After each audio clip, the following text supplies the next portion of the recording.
കുടിയന്മാരുടെ ധ്യാനം. 200 കുടിയന്മാർ ധ്യാനത്തിൽ പങ്കെടുക്കുന്നു. ഞായറാഴ്ച ധ്യാനം തുടങ്ങി. തിങ്കൾ വൈകുന്നേരമായിട്ടും പലരുടെയും ലഹരി വിട്ടുപോയിട്ടില്ല.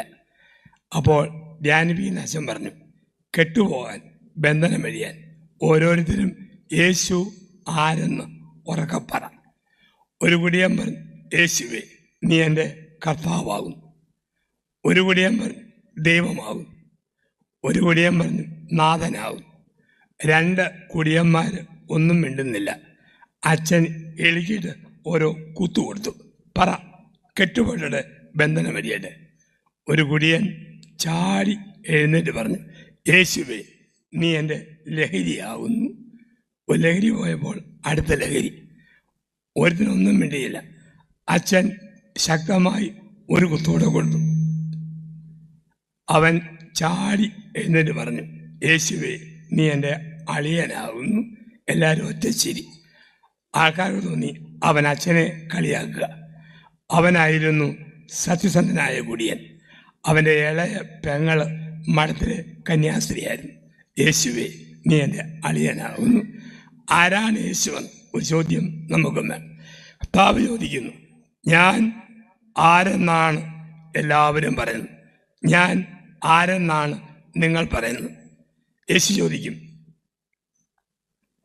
ഞാൻ ആരാണെന്നാണ് ഈ നാട്ടിലെ മുസ്ലിങ്ങൾ പറയുന്നത്?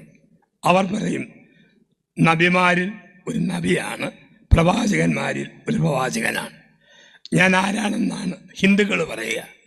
അവതാരങ്ങളിൽ ഒരു അവതാരമാണ്. ഞാൻ ആരാണെന്ന് എൻ്റെ കുരിശ് താലിയിൽ വഹിക്കുന്ന നിങ്ങൾ പറയുന്നത്.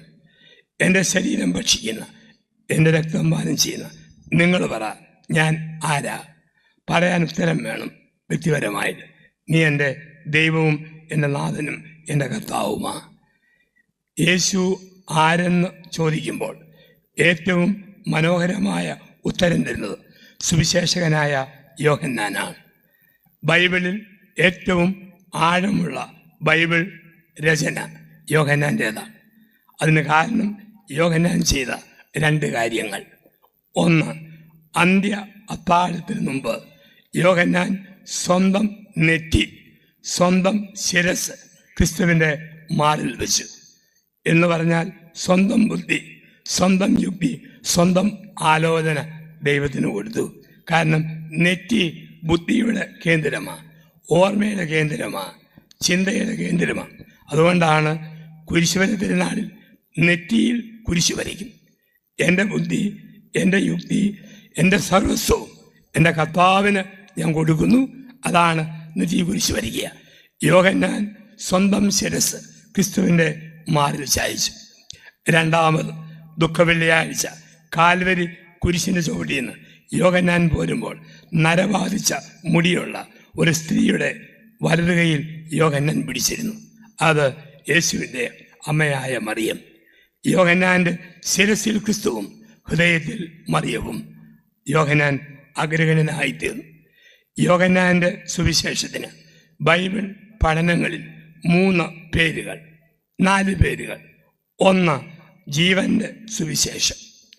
2, പ്രകാശത്തിൻ്റെ സുവിശേഷം. 3, അടയാളങ്ങളുടെ സുവിശേഷം. 4, സമൃദ്ധിയുടെ സുവിശേഷം. 4 പേരുകൾ അറിയപ്പെടും. ജീവൻ്റെ സുവിശേഷം, പ്രകാശത്തിൻ്റെ സുവിശേഷം, അടയാളങ്ങളുടെ സുവിശേഷം, സമൃദ്ധിയുടെ സുവിശേഷം. യോഹന്നാൻ പറയും, യേശു എവിടെയുണ്ടോ അവിടെ സമൃദ്ധി. 10 രൂപ കയ്യിലില്ലെങ്കിലും കർത്താവുള്ളപ്പോൾ 10 ലക്ഷം ഓർക്കാതെ കയ്യിൽ വരും. 10 കോടി കയ്യിലുണ്ടെങ്കിലും ഓർക്കാതെ കൈക്കൊരു ഓട്ട വീഴും. കർത്താവുണ്ടോ എല്ലാം ഉണ്ട്, കർത്താവില്ലേ ഒന്നുമില്ല. യോഹന്നാൻ 2 യേശു വന്നപ്പോൾ 7 ഭരണി വീഞ്ഞിൻ്റെ സമൃദ്ധി. യോഹന്നാൻ 6 യേശു വന്നപ്പോൾ 12 കൊട്ട അപ്പത്തിൻ്റെ സമൃദ്ധി. യോഹന്നാൻ 21 യേശു വന്നപ്പോൾ 153 മത്സ്യത്തിൻ്റെ സമൃദ്ധി. യേശു ഉണ്ടോ നമുക്കെല്ലാം ഉണ്ട്, കർത്താവില്ലേ നമുക്കൊന്നുമില്ല. അതുകൊണ്ടാണ് സമൃദ്ധിയുടെ പ്രതീകമായ വെള്ളം യോഹന്നാനിൽ കാണാം. യോഹന്നാന്റെ സുവിശേഷത്തിൽ മുഴുവൻ വെള്ളമാണ്. 1-ാം അധ്യായത്തിൽ വെള്ളത്തിൽ മീൻ പിടിച്ചവരെ ശിഷ്യരാക്കി. 2-ാം അധ്യായത്തിൽ വെള്ളം വീഞ്ഞാക്കി. 3-ാം അധ്യായത്തിൽ മാമോദീസ വെള്ളം, നിക്കോദേമോസേ വീണ്ടും ജനിക്കണം. 4-ാം അധ്യായത്തിൽ യാക്കോബിന്റെ കിണറ്റിലെ വെള്ളം. 5-ാം അധ്യായത്തിൽ ബെസേല കുളത്തിലെ വെള്ളം. 6-ാം അധ്യായത്തിൽ വെള്ളത്തിന് മേലെ നടന്നു. 7-ാം അധ്യായത്തിൽ ദാഹിക്കുന്നവൻ വന്ന് കുടിക്കുക. 9-ാം അധ്യായത്തിൽ ശീലോഹ കുളത്തിലെ വെള്ളം. 13-ാം അധ്യായത്തിൽ വെള്ളം കൊണ്ട് പാദം കഴുകി. 19-ൽ പടയാളി കുത്തിയപ്പോൾ വെള്ളവും രക്തവും ഒഴുകിയിറങ്ങി. 21-ൽ ഏത് വെള്ളത്തിൽ നിന്ന് ശിഷ്യരെ വിളിച്ചോ ആ വെള്ളത്തിലേക്ക് തിരിച്ചു നടത്തി. അർത്ഥം കർത്താവ് കൊണ്ടോ സമൃദ്ധി. ഈ ആമുഖത്തോടുകൂടി ധ്യാന വചന വ്യാഖ്യാനത്തിലേക്ക് കടക്കാം.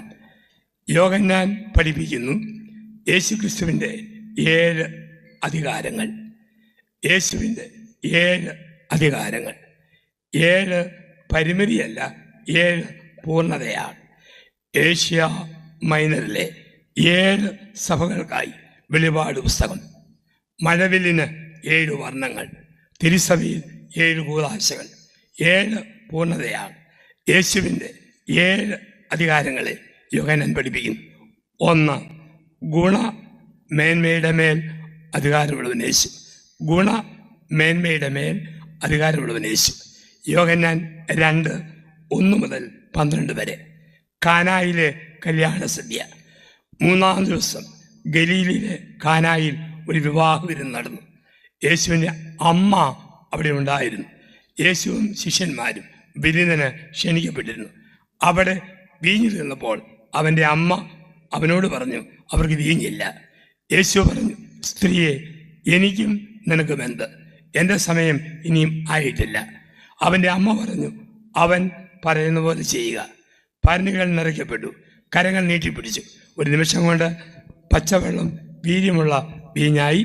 കലവറക്കാരൻ അകത്ത് കയറി വീഞ്ഞ് രുചിച്ചു നോക്കിയിട്ട് പറഞ്ഞു, എല്ലാവരും മുന്തിയേനം ആദ്യം വിളവന്നു, പൂസായി കഴിയുമ്പോൾ താഴ്ന്നതരവും ചെന്നി നല്ല വീഞ്ഞ് അവസാനം വരെയും സൂക്ഷിച്ചു വെച്ചല്ലോ.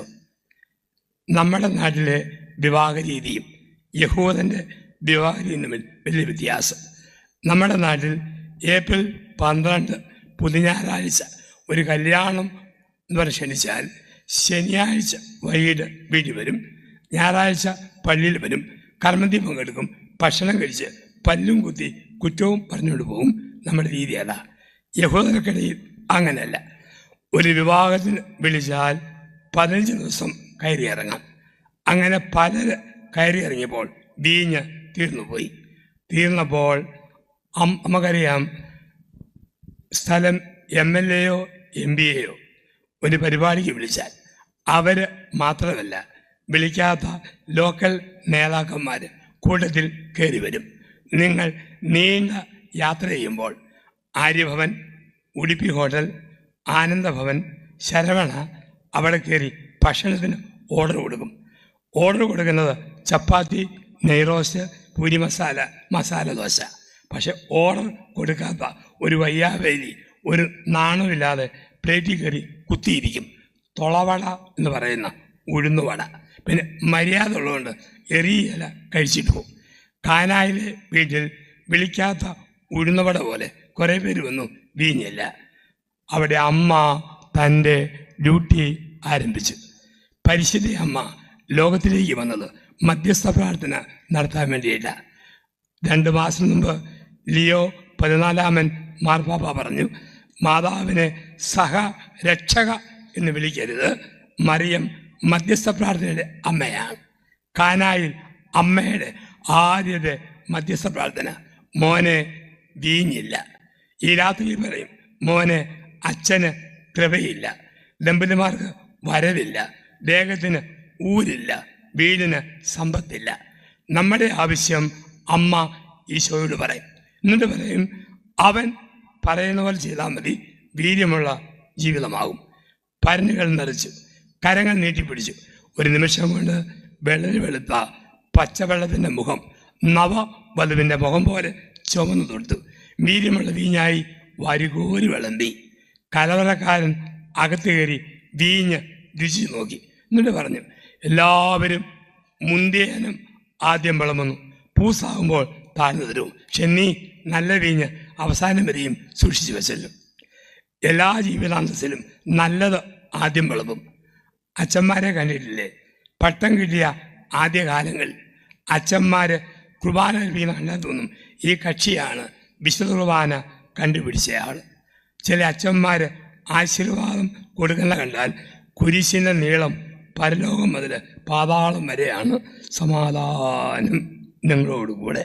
പക്ഷേ 10-15 വർഷം കഴിഞ്ഞ് അച്ഛൻ സമാധാനം കൊടുക്കുന്ന കണ്ടാൽ പൂച്ച മണ്ണു മാന്തിയ പോലെ, സമാധാനം നിങ്ങളോടുകൂടെ. വീര്യം പോയി, ലഹരി പോയി. ഇത് വിവാഹത്തിലുണ്ട്. കല്യാണം കഴിയുന്നു, ആദ്യ നാളിൽ എന്തോ ലഹരി, പൊന്നെ, തേന്, പാല്, വയമ്പ്, ചക്കരമുത്ത്, പൊട്ടെ.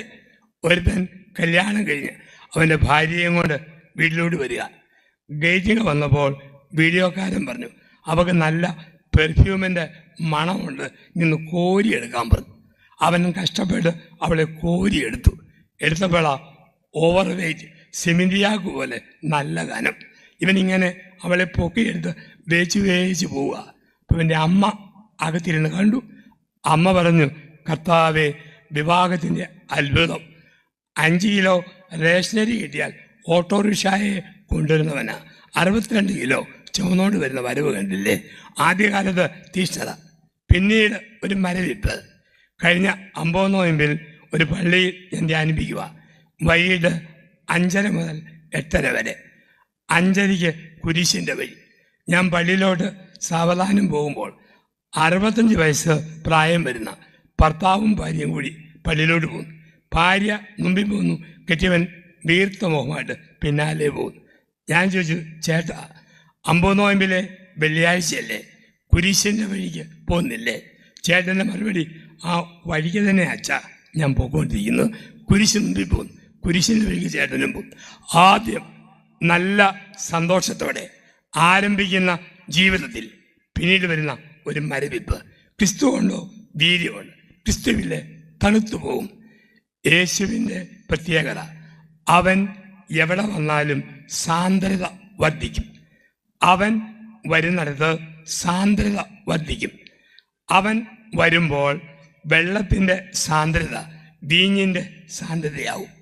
അല്പം മുമ്പ് അവൻ വന്നപ്പോൾ വീഞ്ഞിൻ്റെ സാന്ദ്രത രക്തത്തിൻ്റെ സാന്ദ്രതയായി.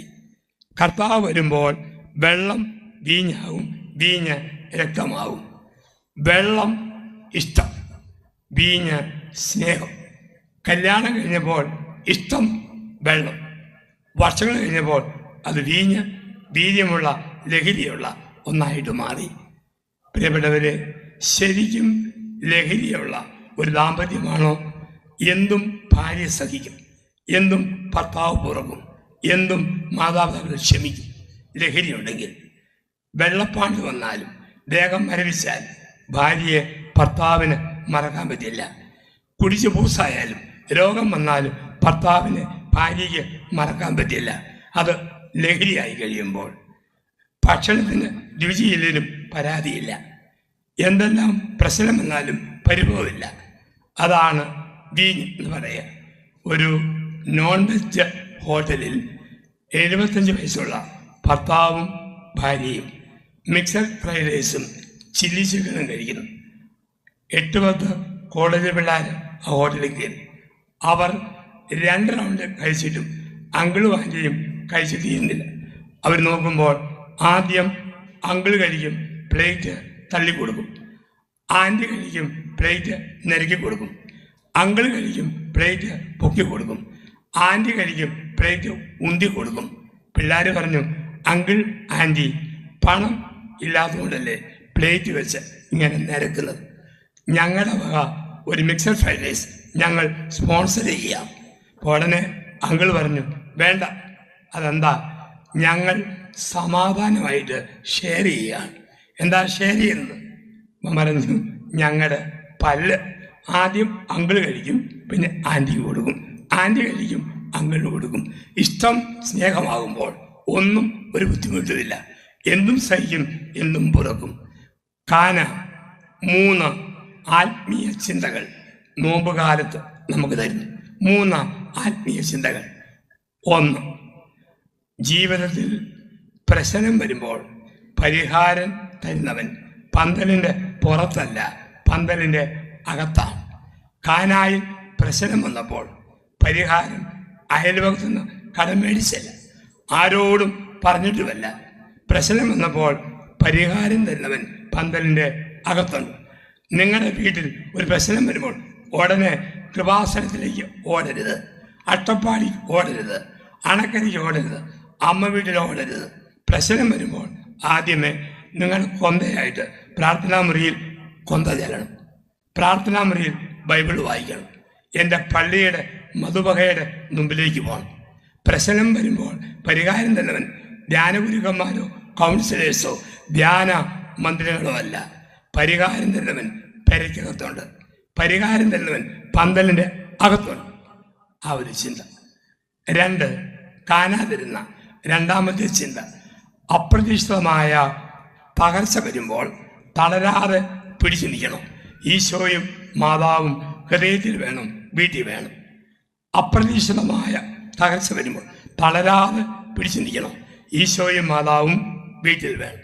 കാനായിൽ അപ്രതീക്ഷിതമായി കണക്ക് തെറ്റി വീഞ്ഞു തളർന്നില്ല, ഈശോയും മാതാവും ഉണ്ട്. ഞാൻ കണക്ക് കൂട്ടി ഇങ്ങനെ പോയാൽ ഒരു 15 വർഷം ധ്യാനിപ്പിക്കാം. പെട്ടെന്ന് ഒരു സ്ട്രോക്ക് വന്നു, തളരാതിരിക്കണോ? ഈശോയും മാതാവും ഹൃദയത്തിൽ വേണം. മക്കളെക്കുറിച്ച് വലിയ പദ്ധതി കിട്ടും. ഓർത്തുന്നതുപോലെ മക്കൾ പ്രതികരിച്ചില്ലെങ്കിൽ അപ്പം തളരാം, അമ്മ തളരാം. തളരാതിരിക്കണോ? ഈശോയും മാതാവും ഹൃദയത്തിൽ വേണം. ഏത് തകർച്ചയും നേരിടാൻ. 3, ഒഴിച്ച് കളയുന്ന വെള്ളം കുടിച്ച് തീർക്കുന്ന വീഞ്ഞാക്കാൻ ഈശോ വേണം. ഒഴിച്ച് കളയുന്ന വെള്ളം കുടിച്ചു തീർക്കുന്ന വീഞ്ഞാക്കാൻ ക്രിസ്തു വേണം. കാനായി 6 പേരിന് വെള്ളം ഒഴിച്ചു കളയാനാ യേശു വന്നപ്പോൾ കുടിച്ചു തീർക്കുന്ന വീഞ്ഞായി മാറി. ആവശ്യമില്ലാതെ മേടിച്ചു വെക്കുന്ന ചെരുപ്പുകൾ, ആവശ്യമില്ലാതെ മേടിച്ചു വെക്കുന്ന സാരി വസ്ത്രങ്ങൾ, ആവശ്യമില്ലാതെ മേടിക്കുന്ന സ്വർണം, അനാവശ്യമായ ബർത്ത്ഡേ സെലിബ്രേഷൻ, വേസ്റ്റ്, ഇത് ഒഴിച്ചു കളയുന്ന വെള്ളമാണ്. അത് കുടിച്ചു തീർക്കുന്ന വീഞ്ഞാകണം. എൻ്റെ കുട്ടിക്ക് 2 ചെരുപ്പ് മേടിക്കുമ്പോൾ, ചെരുപ്പ് മേടിക്കാൻ കാശില്ലാത്ത ഒരു കുട്ടിക്ക് 2 ചെരുപ്പ് മേടിച്ചു കൊടുക്കണം. ഞാൻ സുന്ദരമായ വീട് പണിയുമ്പോൾ ഒരു മനുഷ്യൻ്റെ വീട് നന്നാക്കാൻ അല്പം പണം കൊടുക്കണം. ആഘോഷങ്ങൾ ചുരുക്കിക്കൊണ്ട് അത് പാപങ്ങളുമായി പങ്കുവെക്കുമ്പോൾ അതാണ് ഒഴിച്ചു കളയുന്ന വീഞ്ഞ് കുടിച്ചു തീർക്കുന്ന വീഞ്ഞായി മാറും. ചിലർക്ക് എന്തോ ഒരു കുടിയും കള്ളും ബഹളവും. കുറച്ച് മാസങ്ങൾക്ക് മുമ്പ് കോട്ടയം റെയിൽവേ സ്റ്റേഷനിൽ മംഗലാപുരം ട്രെയിൻ കാത്ത് ആൾക്കാരിരിക്കുന്നു. 3 കുടിയന്മാർ ട്രെയിനെ കയറാൻ വേണ്ടി വന്നു. അവരങ്ങനെ ഇരുന്നപ്പോൾ ചൂളം മുഴുങ്ങി. 3 കുടിയന്മാരും ഓടി. 2 പേര് സീറ്റിലിരുന്നു. 3-മത്തവൻ ഇരിക്കാൻ തുടങ്ങിയപ്പോൾ വണ്ടി മുമ്പോട്ടെടുത്തു. ഈ കുടിയൻ തെറിച്ച് പ്ലാറ്റ്ഫോമിൽ വീണു. ട്രെയിനങ്ങ് പോയി. സ്റ്റേഷൻ മാസ്റ്റർക്ക് സഹതാപം തോന്നി. അദ്ദേഹം പറഞ്ഞു, കുടിച്ച് പൂസാകുന്നത് നാണക്കേടല്ലേ, അത്രയ്ക്ക് നിർബന്ധമാണ് വീട്ടിൽ കുടിച്ചിട്ട് കിടന്നാൽ പോലെ. ഇതൊരു പാഠം, ഇനി പരസ്യമായിട്ട് കുടിച്ചേക്കരുത്. അടുത്ത ട്രെയിനിൽ മംഗലാപുരത്തിന് കയറ്റിവിടാം, വേറെ ടിക്കറ്റ് ഒന്നും എടുക്കണ്ട, ഞാൻ ക്രമീകരിച്ചോളാം. ഈ കുടിയൻ പറഞ്ഞു, പൊന്ന് സാറേ, അതല്ല പ്രശ്നം. എന്താ പ്രശ്നം? എൻ്റെ സാറേ, ഞാനായിരുന്നു മംഗലാപുരത്തിന് പോകേണ്ടത്. അവന്മാർ ട്രെയിൻ കയറ്റി വിടാൻ വന്നതായിരുന്നു. അവർ മംഗലാപുരത്തിനും പോയി, ഞാൻ കോട്ടയത്തും കിടപ്പുണ്ട്. ഈ ഒഴിച്ചു കളയുന്ന വെള്ളം ഒത്തിരിയുണ്ട്, അത് കുടിച്ചു തീർക്കുന്ന വീഞ്ഞാക്കണം.